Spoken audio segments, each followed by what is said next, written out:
Pour la Saint-Valentin, je te propose un entremets très chic, délicatement parfumé à l'amande et à la griotte. Il est composé d'une mousse à la pâte d'amande, d'une dacquoise amande, un croustillant et un insert à la gelée de griotte. Dans cette vidéo, on verra toutes les techniques pour le réaliser parfaitement et impressionner ta moitié avec ce joli gâteau. Alors c'est parti pour la recette.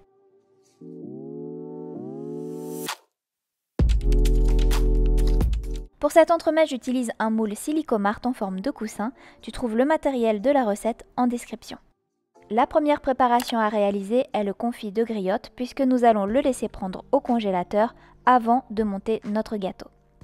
Tu auras besoin de 250 g de purée de griotte, 20 g de sucre, 5 g de gélatine en poudre ou en feuille, 25 g d'eau si tu utilises de la gélatine en poudre et environ 20 griottes. Pour éviter que les cerises ne rentrent de l'eau lors de la décongélation de l'entremet, je te conseille d'utiliser des cerises fraîches ou bien complètement décongelées. Hydrate la gélatine, j'ajoute pour ma part 25 g d'eau à mes 5 g de gélatine en poudre. La gélatine en feuille se trempe dans un bol d'eau froide. Porte la purée de griotte et le sucre à ébullition. Allez, pendant que la purée de griotte est sur le feu, n'hésite pas à liker la vidéo pour soutenir mon travail et surtout, abonne-toi si ce n'est pas déjà fait en activant la cloche des notifications pour être sûr de voir les prochaines recettes. Puis hors du feu, attends environ 1 minute afin que la purée de griotte refroidisse un petit peu et ajoute la gélatine hydratée et égouttée. Mélange bien, il ne doit plus y avoir de traces de gélatine, elle doit être bien incorporée. Coule l'insert aux griottes dans un moule de 18 cm et ajoute environ 20 cerises. Place au congélateur pour 3 heures au minimum.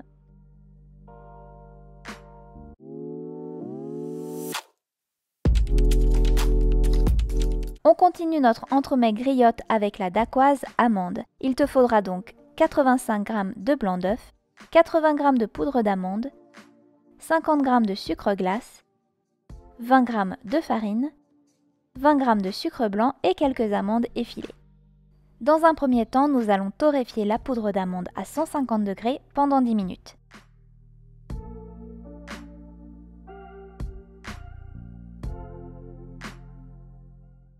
Il faut qu'elle soit dorée. Dans un bol, mélange la poudre d'amande torréfiée avec les 50 g de sucre glace et les 20 g de farine. Assure-toi de n'avoir aucun grumeau ou amas en les mélangeant bien. Puis dans un autre bol, monte la meringue. Pour cela, tu vas battre les blancs à vitesse moyenne. Quand il mousse, tu peux ajouter un tiers de sucre. Puis ajoute le deuxième tiers. Et enfin, quand ils sont serrés, ajoute le dernier tiers de sucre. La texture de la meringue ne doit pas être trop serrée car nous voulons un biscuit bien moelleux.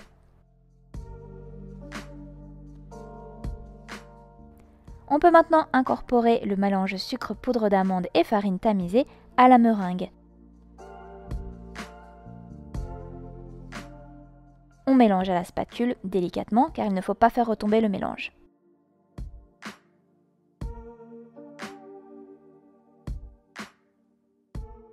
À peine le mélange homogène, arrête de travailler la meringue. Poche le biscuit en disque de 18 cm sur une plaque bien graissée. Tu peux pocher avec une douille de 10 mm ou étaler le biscuit. Par contre, attention de ne pas appuyer trop avec la spatule au risque de faire retomber le biscuit.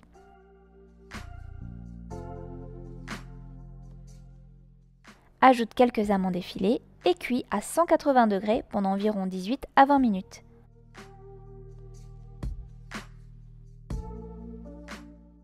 Une fois la cuisson terminée, laisse refroidir le biscuit avant de le décoller du tapis de cuisson et réserve-le.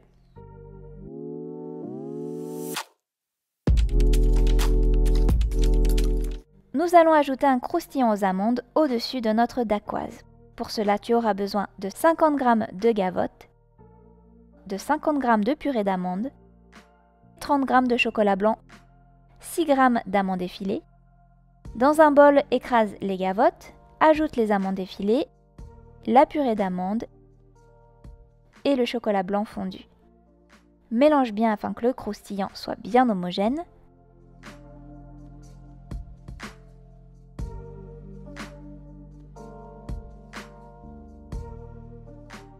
Et étale le croustillant sur la dacquoise.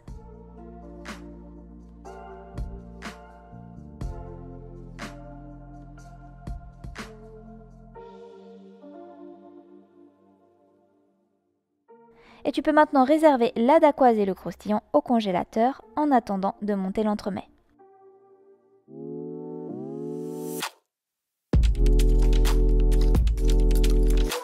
Il ne nous reste maintenant que la mousse amande à réaliser.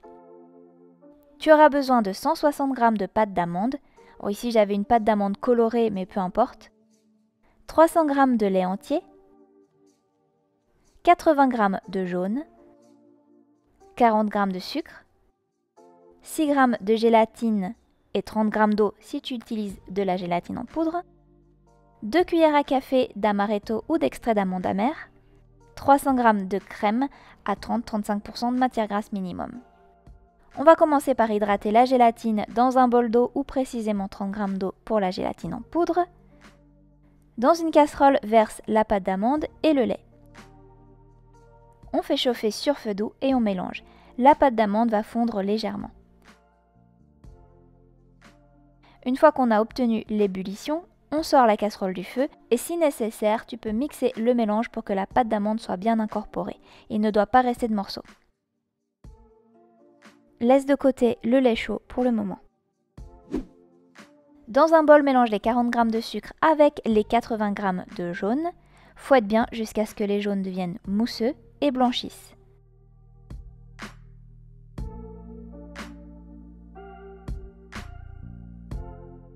Verse délicatement le lait sur les jaunes tout en fouettant.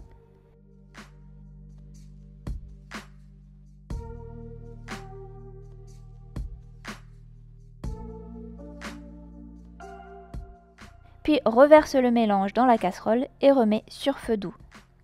Tu fouettes bien le mélange et on va le faire arriver à environ 81-82 degrés, c'est une cuisson à la nappe. Vérifie la cuisson avec un thermomètre ou bien à l'œil. La crème va s'épaissir et napper la spatule. Pour savoir si la crème est cuite, elle ne doit pas couler sur la spatule, mais attention, la cuisson ne doit pas aller au-dessus des 84 degrés pour éviter de cuire les œufs et d'avoir des morceaux dans la crème. Nous avons donc réalisé ici une crème anglaise.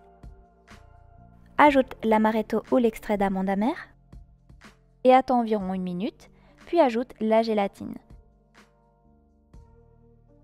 Réserve la préparation.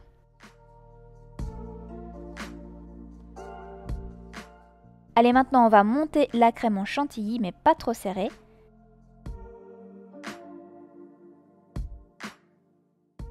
Puis on ajoute une cuillère dans la crème anglaise qu'on incorpore délicatement. Et enfin on ajoute la totalité de la chantilly.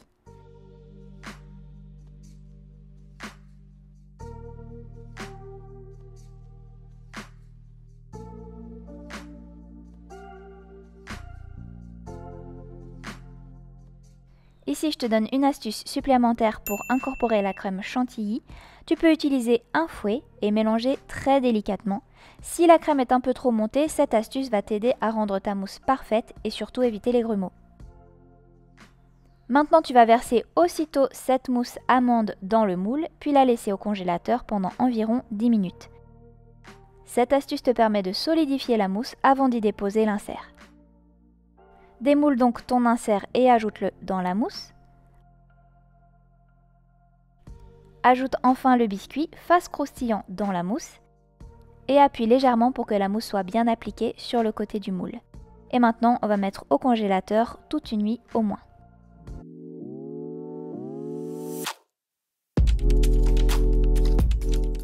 Le lendemain, démoule l'entremets griotte sur un plateau tournant. J'ai protégé le mien avec de l'aluminium afin d'éviter les salissures du spray velours.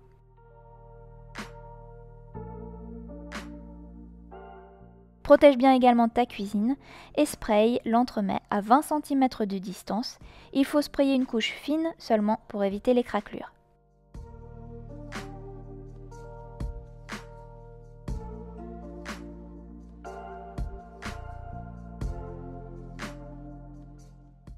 Et on décore maintenant notre entremets de Saint-Valentin en déposant quelques billes de sucre. Pour un résultat optimal, je te conseille de le décorer plutôt avant de le présenter, car les billes de sucre ont tendance à perdre leur couleur au contact de l'humidité du réfrigérateur. L'entremets griotte amande spécial Saint-Valentin est terminé. Laisse-le décongeler au réfrigérateur pendant au moins 6 heures et sors-le 30 minutes avant de le déguster pour qu'il soit encore plus savoureux. Et sache que l'entremets peut se conserver au moins 3 jours au réfrigérateur. J'espère que cette recette t'a plu, n'hésite pas à commenter et à la partager si c'est le cas. D'autres recettes pourraient te plaire dans la playlist qui s'affiche à l'écran, n'hésite pas à aller les voir et je te retrouve très vite pour une prochaine recette gourmande. Ciao!